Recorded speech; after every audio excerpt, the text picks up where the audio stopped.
चढ़ली जवानी हमर रहता न मान में जी रहता न मान में मरले बा polio polio polio polio polio मरले बा पोलियो बलमुआ के सामान में मरले बा पोलियो बलमुआ के सामान में चढ़ली जवानी हमर रहता न मान में जी रहता न मान में मरले बा पोलियो बलमुआ के सामान में मरले बा पोलियो बलमुआ के सामान में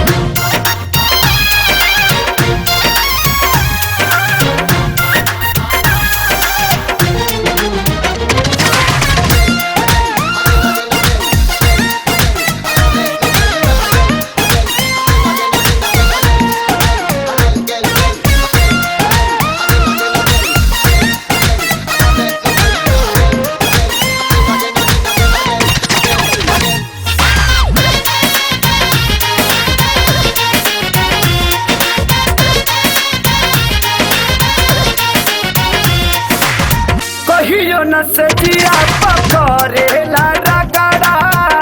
उ बाटे दुबर पातर हम बानी तगड़ा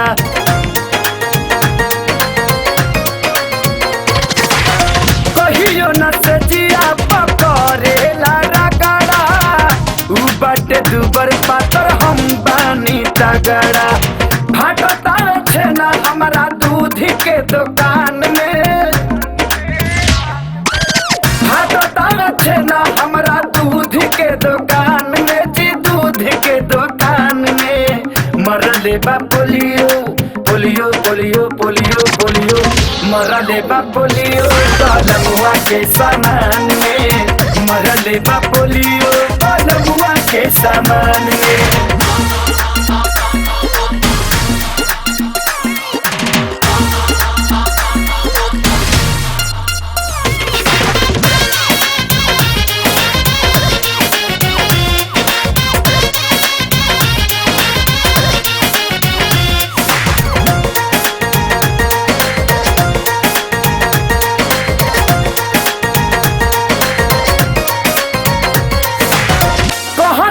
डॉक्टर की ये करना इलाज बा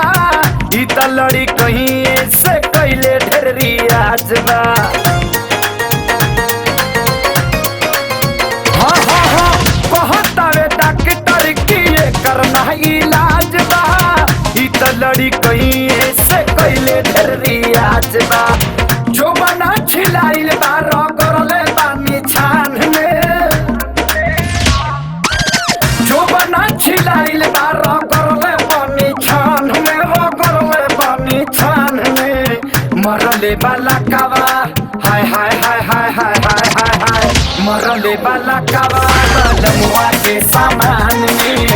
मरले बा पोलियो बलमुआ के सामान